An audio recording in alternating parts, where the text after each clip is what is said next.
Hi everyone, I'm Kelly O'Horo, and this is Adaptable, Behavior Explained.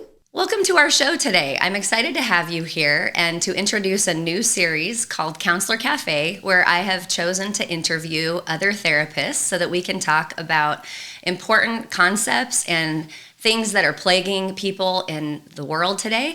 And I'm really excited, especially to have Jamie Castillo here, who is the owner of Find Your Shine Therapy in Tempe, Arizona, and also author of this awesome book, What Happened to Make You Anxious, which we will be talking about in greater detail on our show today. So therapists become therapists because we're interested in our craft and we're interested in how humans work.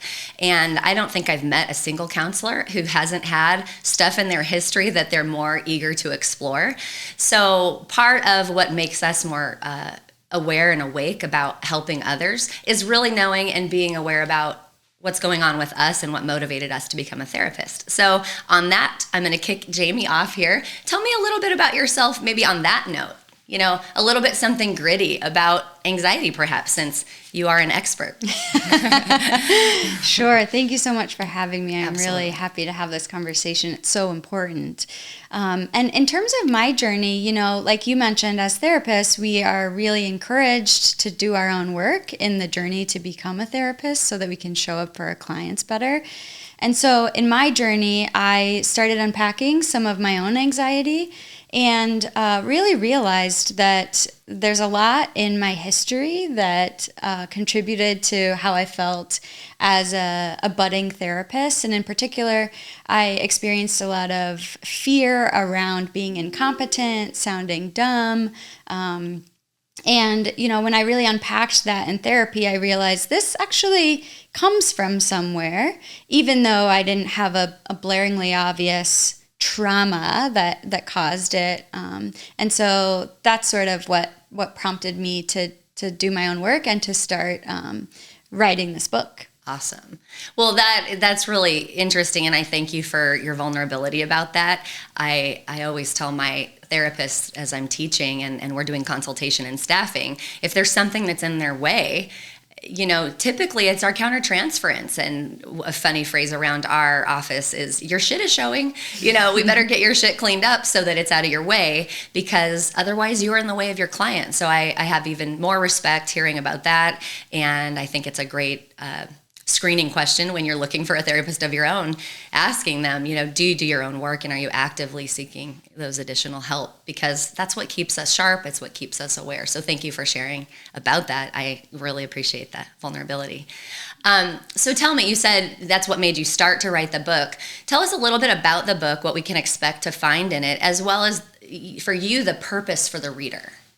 Absolutely. So I learned early on that it was an impediment to call myself a trauma therapist and to be marketing myself to people who'd experienced trauma, because there are certain types of trauma that everybody identifies as traumatic, right? And we talk about those. Sometimes they're referred to as big T traumas, where people will say, if I've been through something like abuse or assault or Car accidents, yes, these big things, shootings, abuse, yes, etc., that everyone doesn't deny.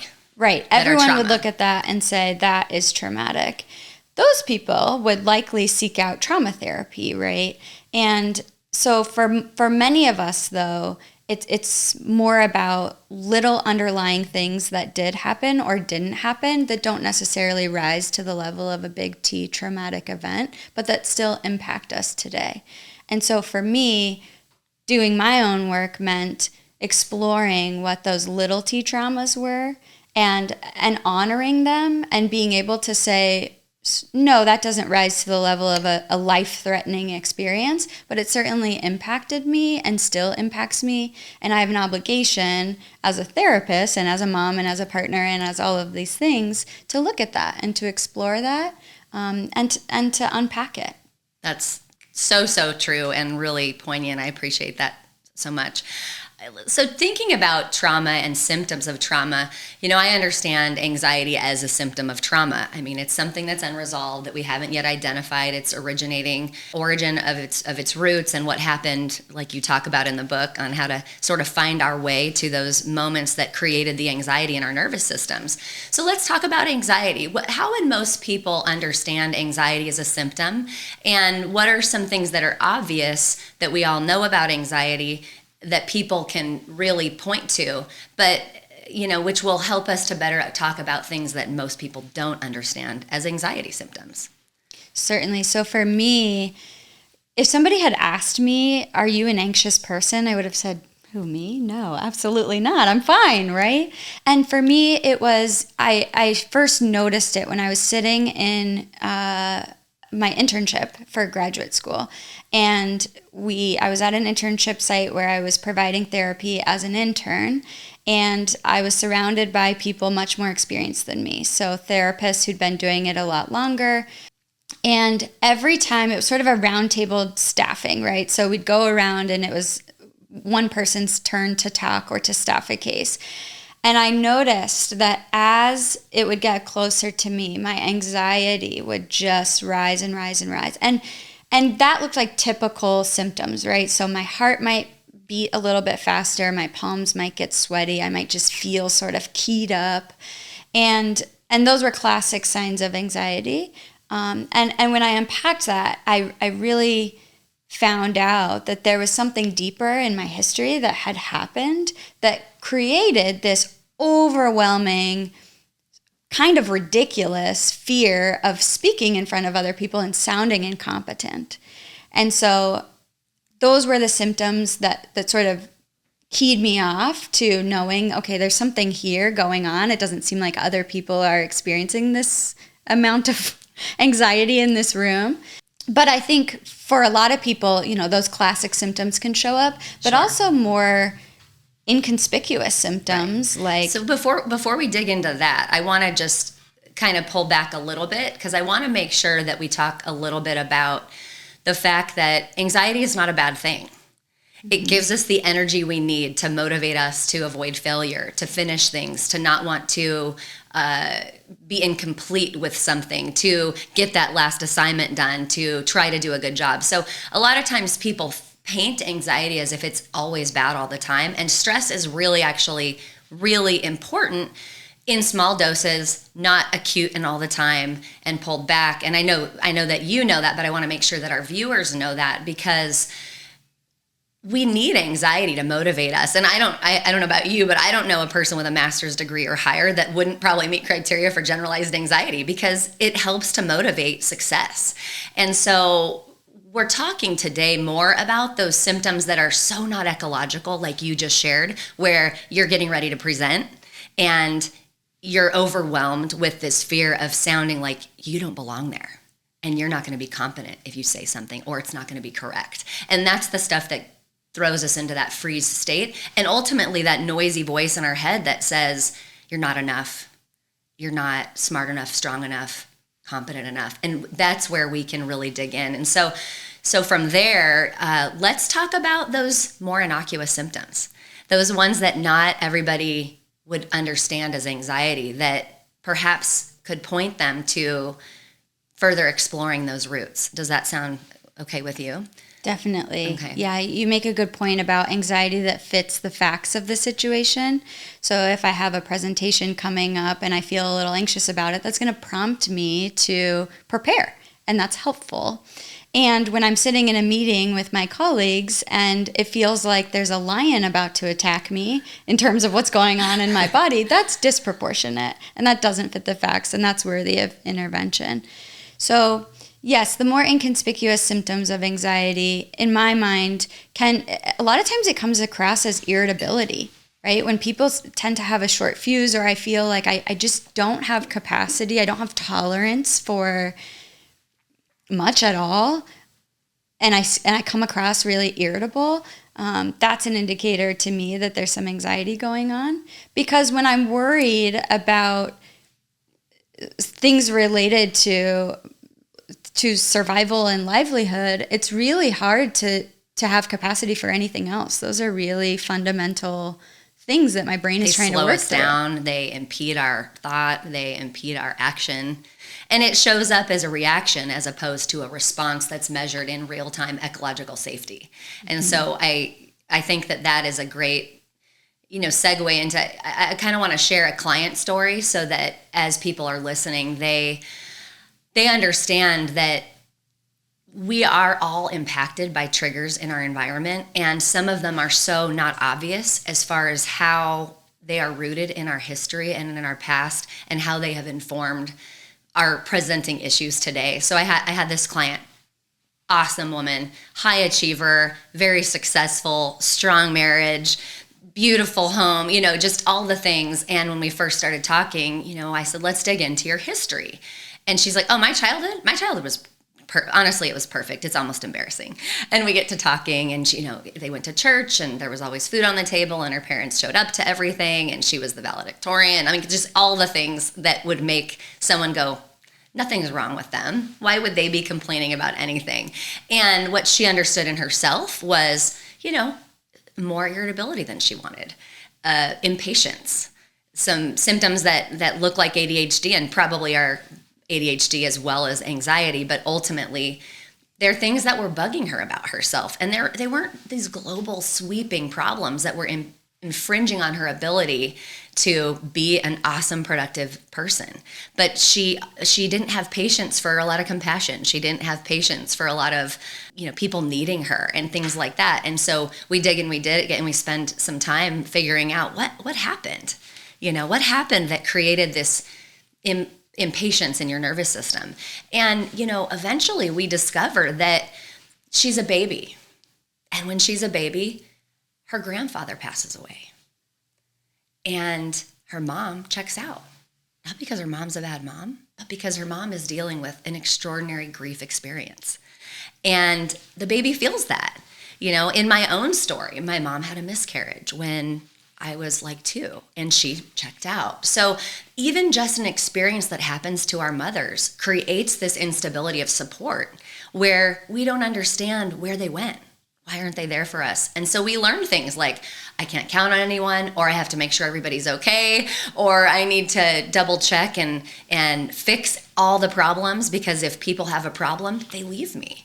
And it's so interesting, these adaptations that are really anxiety driven, but are super socially supported. Oh, she's so helpful. She's such a good little girl. She helps her siblings so much. She gets straight A's. She's never got a problem in class. So these are the kinds of things where they're not bad adaptations, but they can be a problem when they are done too much, or they're motivated by this sense of angst and something's going to go wrong if I don't, or I'm not going to be seen as a good enough person if I don't. So can you think of some other examples that would match those underlying kind of more of a small t experience, which really turn into an extraordinary presenting issue that is so long lasting? For sure. Thank you for sharing that. It's so common, right? And I think people really discount their experiences and say, well, I don't need therapy. My childhood was great. And that was a similar story for me too. I had a good childhood. There were some adverse experiences in there, but nothing that I said, oh, I definitely need therapy for this. I was traumatized by this. But for me, it was being the youngest in a really high achieving family, and having 2 older brothers that were maybe not technically genius level, but I saw them as geniuses. They were so smart. And I have memories of sitting around at the dinner table and my parents talking about things and my brothers chiming in and talking about things that were way too sophisticated for me to understand at that age. And so I would check out, and they would all be having these robust conversations about politics. Big fancy words that are out of your vocabulary because they're not appropriate for your age. Yes, exactly. Yeah. And so I sort of internalized, I can't keep up with this conversation. I'm not smart enough. I'm not capable. I'm just going to zone out and there it is. Play with my food. Right, exactly. There's the roots. And so had you asked me, is that a trauma memory, I would have laughed. as most of us would. Like the dinner table was fine. It's fine. Right? It was fine. I was just the youngest. But it's about what we internalize, what we take. And so in those examples, yes, if I'm perfect, if I do everything the right way, maybe I'll get the attention or the praise that I need that I'm not getting because my mom's checked out. That makes so much sense. So do you have any sections that you can share with us from your book that are just kind of showstoppy so that a person purchasing it can tell us what they, or this section could tell us what they can expect when they read your book? So the premise of the book is that anxiety is a helpful messenger. The more we try to outrun it, the more we try to extinguish it and get it to go away, the louder it becomes. And sort of a metaphor for that would be if you're in a burning building, but you don't realize it's burning, and somebody's shouting to you saying, hey, you're in a burning building, and we don't hear them and we carry on because we're not listening to them, that person is not just going to say, well, okay, and walk away and go the other direction. That person is going to say, hey, you're in a burning building. They're going to get louder. They're going to get more pronounced. They're going to get more creative with how they try to convey this message to you because there's real danger. And anxiety does the same thing. When we ignore it, when we extinguish it, when we suppress it, it says, I'm going to get creative and I'm going to get louder and I'm going to cause more symptoms because there's a threat here. Right. Problem is, oftentimes it's interpreting threats that aren't actually real threats. So when I'm sitting in my meeting... It's the perception of threat based on those things that we talked about in history. Right. So when I'm in the meeting with my colleagues, it's not threatening. They're very supportive. I can say something and it will be well received. And if I say something dumb, it won't matter. It's a very compassionate environment. But it was like my anxiety was saying, danger, danger, danger, danger. If you say something dumb, you won't be accepted. You won't fit in. You won't be a good therapist one day. All of these things that were very important to me.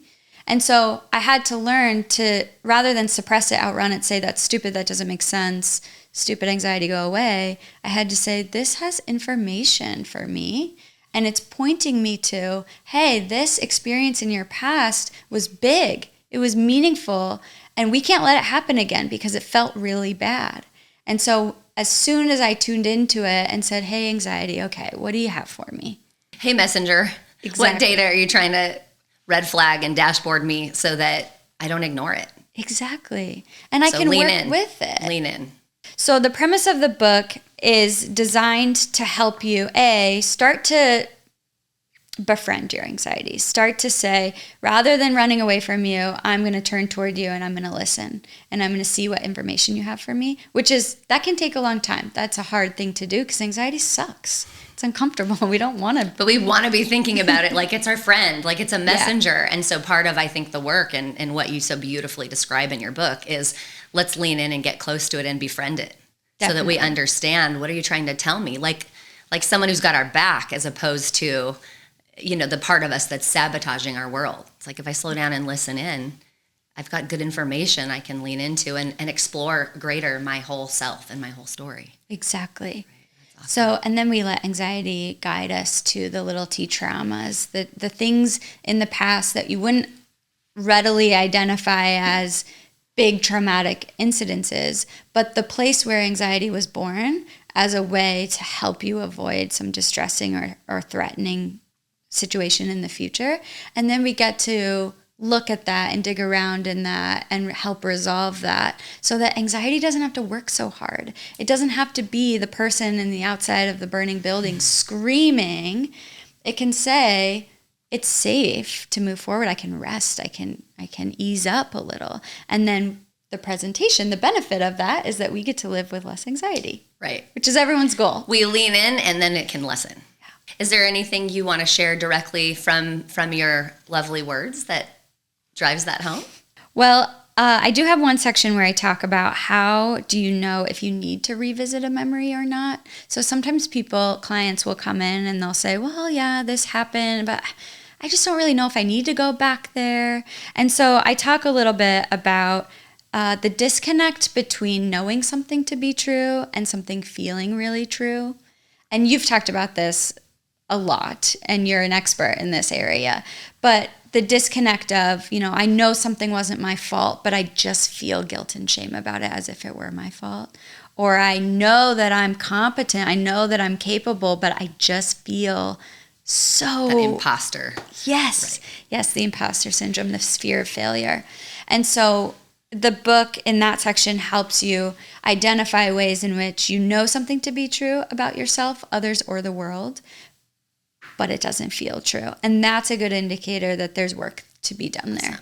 And the good news is there's work that's effective to help people uncover, unpack, and get to the roots of their issues and fully resolve them for once and for all. I talk in other episodes about EMDR therapy, which is such a robust, beautiful therapy that really does address the roots of stored maladaptively encoded memories that are plaguing us today. And so, as EMDR therapists, we know that it works to effectively change the way we relate with our presenting symptoms, namely anxiety, in this show. And I love that a person can read this book and really do a lot of pre-work. Yes. To get to, and in conjunction with their work, to go see, a bottom-up therapist like EMDR or somatic experiencing or any other mindfulness-based approach that addresses the somatically stored and cellularly stored information that we all have, that could potentially be, causing us problems today. So I'm so grateful that you wrote this book and that you put the time and love and authenticity into it, because it's such an awesome book. I highly recommend you pick up this book if anxiety bothers you or someone that you know or love. It would be just a great, thoughtful thing to share. You can get it on Amazon, and we'll put that link in the section below, in the comments below. But I just really appreciate you coming today, and I thank you for being here. And really get this book if you have a book list that you're looking to grab. And I just want to thank all of you for tuning in to our episode today. And don't forget to lead with love. It'll never steer you wrong.